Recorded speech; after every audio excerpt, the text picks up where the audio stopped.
Hi there, we're here today to discuss Marshall's new code series. Now this is our first venture into the affordable digital modeling realm.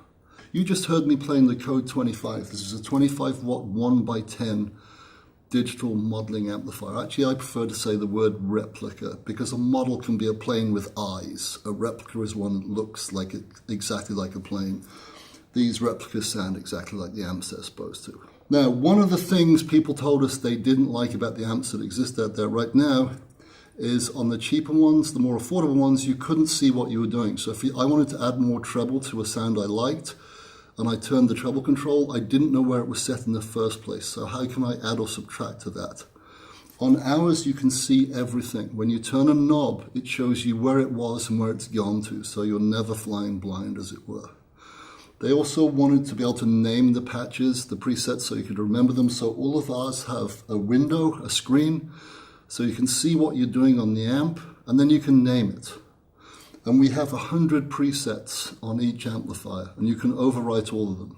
Last but by no means least, they wanted to be logical. They wanted to be guitar friendly. They didn't want parameters that they didn't understand. Let's talk about how the amp is set up, shall we? Every guitar setup is the same. Guitar into stomp boxes or pedals into an amplifier. Now, an amplifier actually has 4 components. There's a preamp, which takes the wimpy signal from your guitar after it's gone through the pedals and makes it bigger. And when the signal's gone through there, it has its initial character, what you want out of it. But it's not strong enough to move the speaker. That's when the power amp comes in. And in a good tube amp, like a Marshall or other great amps, it allows some more shaping to go on in there as well. So they have their own characteristic.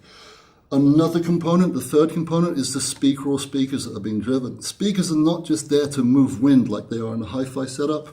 Guitar speakers have their own inherent tonal character, and so does the size of the cabinet or cabinets you're driving. Last but by no means least, there's an effects loop in a lot of modern amps. And the reason those exist is people will tell you that time-based and modulation effects sound more realistic in an effects loop. Now this amp is set out in a bank situation. So we've got our pre-effects, which are our stomp boxes, so you can choose whatever overdrive, distortion, compression, pitch shifting you might want, an auto wah. Then we've got 14 preamps that are electric and 2 others. One is flat, which just means if you want to mess with effects, you can just do so without any coloration. There's a great acoustic emulation too. Then the remaining 14 are all models of great, or should I say replicas of wonderful amps. So we've modeled those because they're great amps, and this is what we want this to be, not just Marshall, but other great amps. Then we've got our modulations, our delays and reverbs, once again with all the effects, all the controls you'd expect to see on a pedal, and you can see them all on the screen. Then we come to our power amps. We've got 4 different power amps you can choose from. 4 very different tonal characteristics. And on the power amp, on each and every one you can program resonance and presence. And by the way, this has a professional noise gate built into it that you can program, that it detects the signal coming from the guitar as well as the signal coming out, so it never confuses noise with a note, so it won't prematurely cut your notes off as long as you said it correctly. Then last but by no means least, we come to 8 cabinet emulations. 4 4x12s, 2 2x12s, and 2 1x12s.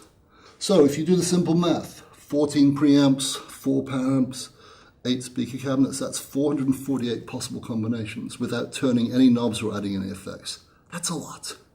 Another very, very cool and very unique thing about the code is it comes with a free app that you can get off any app store. So if you've got an iPod or an Android or a tablet, you can just connect to your app store, and for nothing, for free, for $0.00 plus tax, which is 0, you can download the Marshall Gateway app.